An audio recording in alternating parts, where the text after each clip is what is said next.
So kai tsaye za mu je pixel lab na kan wayar mu domin yin irin wannan design din. Bayan mun bude shi zai buƙaci da mu dawo da tsohon aikin da muka yi, za mu taba cancel wanda ba mu da buƙatar mu dawo da shi. So abu na farko da zamu fara yi shine za mu yi selecting na size da muke so mu yi aiki da shi a wannan wato design din. So za mu taɓa wannan dashi guda uku, daga nan za mu ɗauki image size, daga nan za mu yi deleting na wannan rubutun, za mu mai da shi daidai da wannan size din, ko kuma muna iya sawa wani size da za mu iya kirkira da kanmu.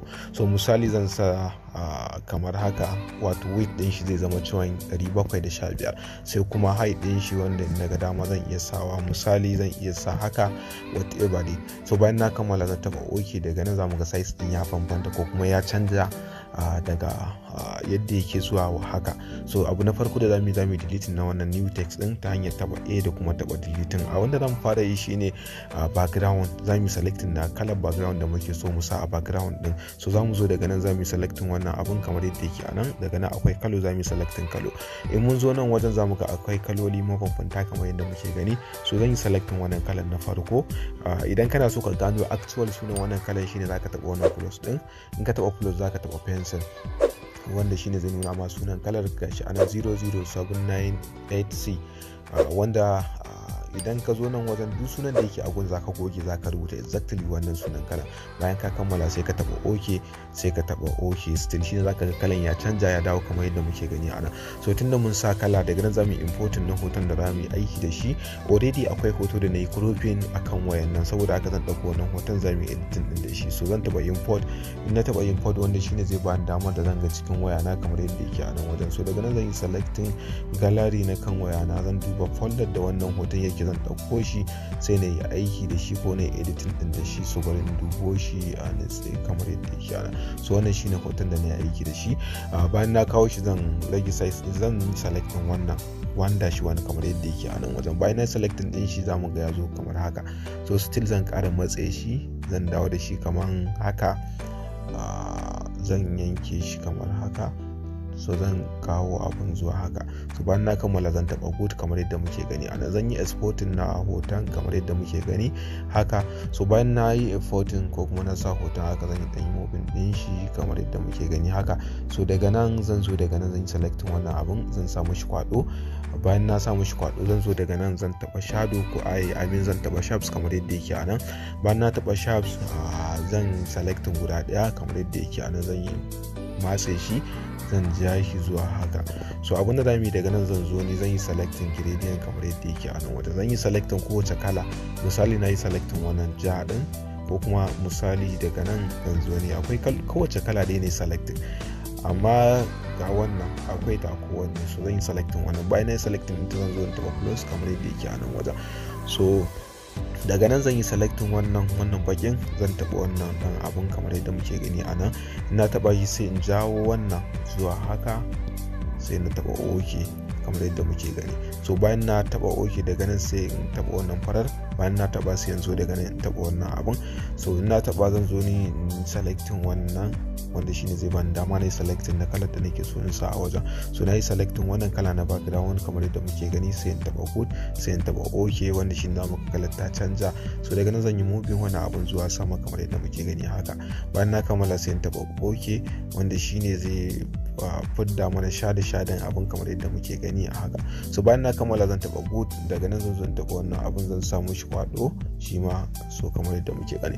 So bayan na kammala da wannan zan zo daga nan wajen, zan taba A, wato wanda zai bani dama da zan yi rubutu. Daga nan zan yi text, zan yi edit, misali nan na rubuta Nigeria ko Nigeria, misali ga Nigeria a nan. So bayan na kammala zan taba OK, zan kara girman rubutun kamar yadda muke gani a nan wajen haka. So bayan na kammala zan zo daga nan zan duba AB wato font kamar yadda yake a nan. Zan duba rubutu wanda zai daidai da abin da nake so kamar haka. Zan taba wannan blogger bold din, zan bar shi a haka, wanda bayan na sa shi zan so daga nan zan taba B, zan bold din shi rubutun kamar yadda muke gani. So da yake ma ko kai bolting din shi ko kar kai bolting a bold yake, so zan bar shi haka. So bayan na kammala da wannan zan zo ƙara taba new text kamar yadda yake a nan. Zan yi editing, sai rubuta youth,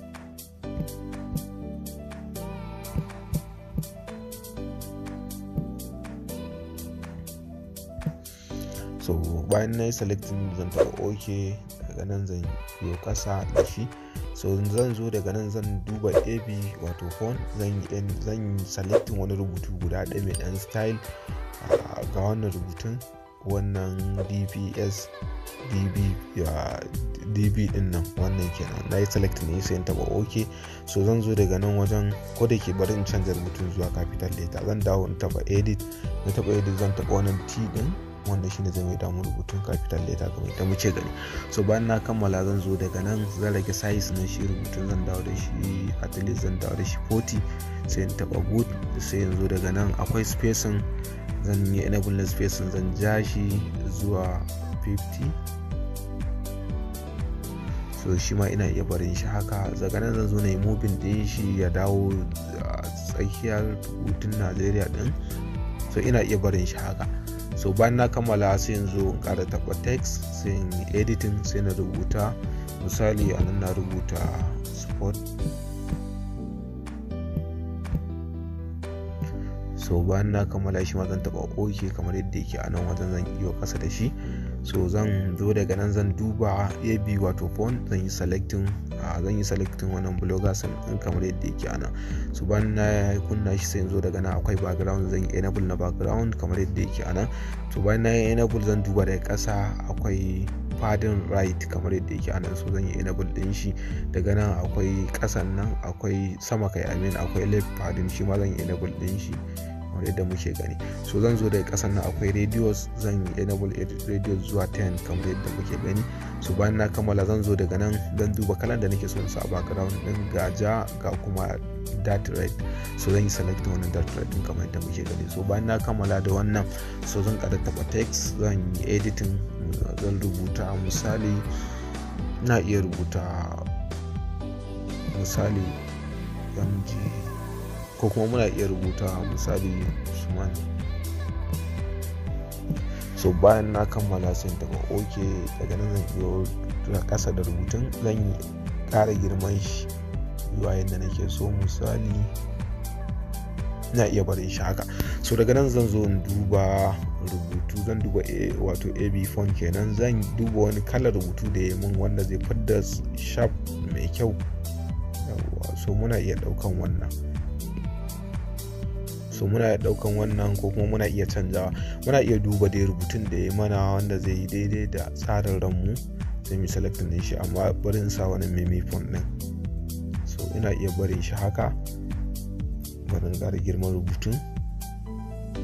So muna iya barin shi haka. Bayan an kammala zan zo in ƙara taɓa text kamar haka, zan yi editing, zan goge sai rubuta misali aka ce Umar Muhammad.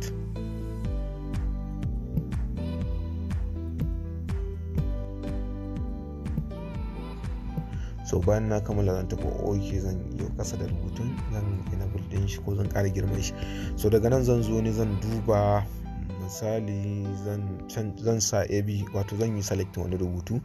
A nan ma sai ne select rubutun da na ga ya kwanta mun a rai, ga rubututtuka iri-iri. So ina iya sa wannan bayan na yi enable din shi sai in bar shi haka. So yawwa, so ana iya barin shi haka. So bayan mun kammala daga nan sai kasan nan muka ce for president, for Nigeria president. So wannan kawai misali ne, ko kuma mun yi shi don nishadi ne, ko kuma don nuna yadda ake posta normal, ba wai zai fito siyasar bane ko na makamancin haka. Kawai dai mun yi ne azin wato koyar da yadda ake yin posta ko design. So bayan for Nigeria to sai kasa president. So bayan mun kammala sai mu taba ok kamar yadda yake, zamu dawo da rubutun haka. So daga nan zan zo ni zan duba ab font, shi ma zan yi selecting wani rubutu, misali ina iya yin wannan bold style din, ina iya barin shi haka. So daga nan sai in zo ni sai na enable na wannan align din, sai in sa shi a center kamar yadda muke gani ana. So bayan na kammala rubutun nan ina iya canja shi, misali zan iya sa mishi wannan kalan, kuma ina iya sa mishi wannan kalan. Wannan kalan na yi enable ɗinta. Idan kuna so ku gano actual sunan wannan kalan sai ku taɓa plus, daga nan akwai pencil, wannan shine sunan kalan FE5F wanda in ko ka rubuta shi a nan ko ka taɓa OK za ku ga kalan ta dawa exactly kamar irin wannan. So bayan mun kammala daga nan sai mu ƙara new text sai mu taɓa edit, so sai mu sa 2023 misali sai mu OK sai mu zo mu enable na rubutun kamar yadda yake a nan wajen. So sai mu zo mu daga nan sai mu duba AB font, sai mu enable kala ko I mean rubutu wanda muka ga ya dace. Still dai na sa wannan bloggers and bold din.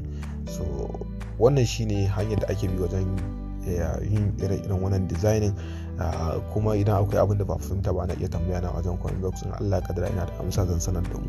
So nan da mu da aka tashi mu wannan tutorial insha Allah kasance da Arewa Teach a kowane lokaci.